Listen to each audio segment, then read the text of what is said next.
this problem, we're asked to come up with a rate expression.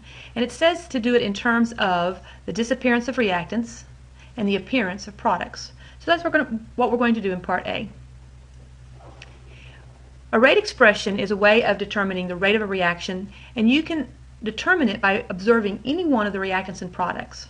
Now, the reactants are disappearing, and if we monitor the change in concentration of ammonia, for example, that concentration is decreasing with time. We want the rate of the reaction to be a positive number, so we put a minus sign there, and we will divide by delta T.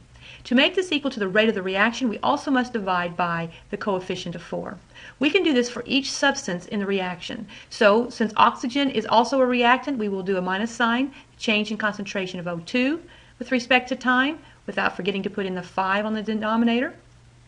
For the products, we do not need the negative sign, but we still need the coefficient, so we will divide by 4 delta T.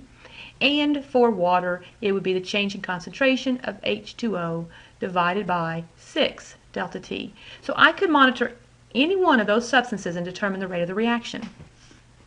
Now somebody went and observed the reaction and noticed that oxygen was disappearing at a rate of a negative or 0.355 molarity per second. So that would be the change in concentration of O2 with respect to time. Now it's disappearing, so its change in concentration is negative, but when we say it's disappearing at this rate, they're actually giving me the positive of that. So this is what we know.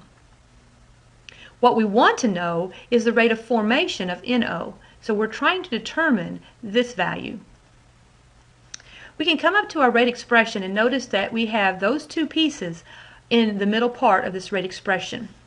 We also see that the change in O2 is observed, and I'll put kind of a dashed circle around it. We see it right here.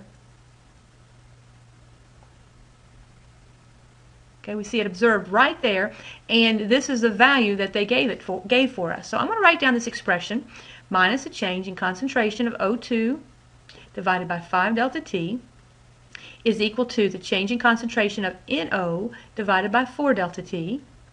I will put in place of this part the numerical value that they gave me, which is 0.355 molarity per second over 5 is equal to the change in concentration of NO divided by 4 delta T. We don't want the 4. Look up here what we're trying to find, just how NO is changing with time. So I'm going to multiply both sides by the 4. And that will leave me with a value of, let's see, 0.284 molarity per second for the change in concentration of NO with respect to time. So the rate of change of NO, how fast is it appearing? Now let's look at the numbers and do some comparison. We see that NO is appearing at a slower rate than O2 is disappearing. See that number there? See this number here? Let me say that again.